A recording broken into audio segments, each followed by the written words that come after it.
sommes en ce moment à l'aéroport de Eho, à Inle Lake, le plus petit au monde.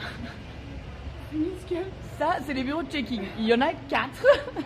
On a 40 minutes de vol jusqu'à Bagan. Parfait. C'est l'avion le plus petit dans lequel je suis jamais montée. 20 minutes later.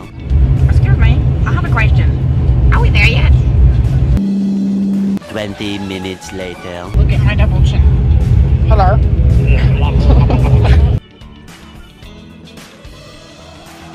Allez Alex, fais un demi-tour parce qu'on s'est déjà perdu. On est parti il y a 5 minutes.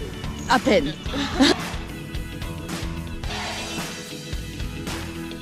La plupart des temples de Bagan sont ici depuis le XIe siècle. Certaines statues ou stupas ayant été ajoutées au long des années. George Orwell et ses Burmese m'ont appris que pour obtenir son entrée au paradis, il suffisait de financer quelques stupas ou bien d'apporter de la liberté à des carpes.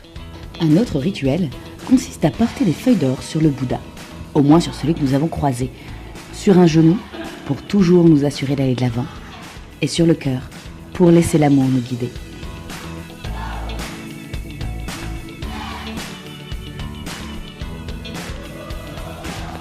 Il paraît qu'il faut se perdre pour se retrouver, et que c'est lorsque l'on retrouve que l'on apprécie à sa juste valeur ce que l'on avait perdu.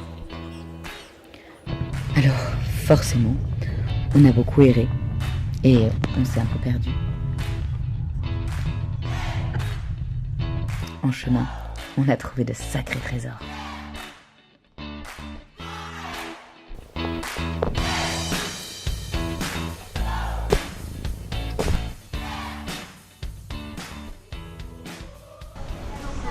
Hello, nous voici à Yangon. Et là, on fait le tour du marché pour trouver des morceaux de pierres semi-précieuses.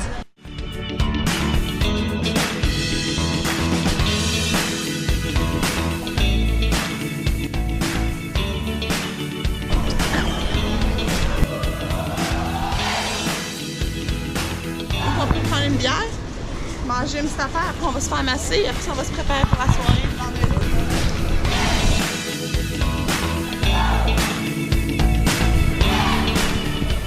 Tout en haut d'une colline de 51 mètres se trouve la pagode de Shwedagon. Plutôt simple, elle se compose de 73 édifices religieux recouverts de milliers de plaques d'or et reposant sur une plateforme pavée de marbre de 5,6 hectares. Bouffe des nouilles. C'est génial. Il n'y a pas de place pour manger.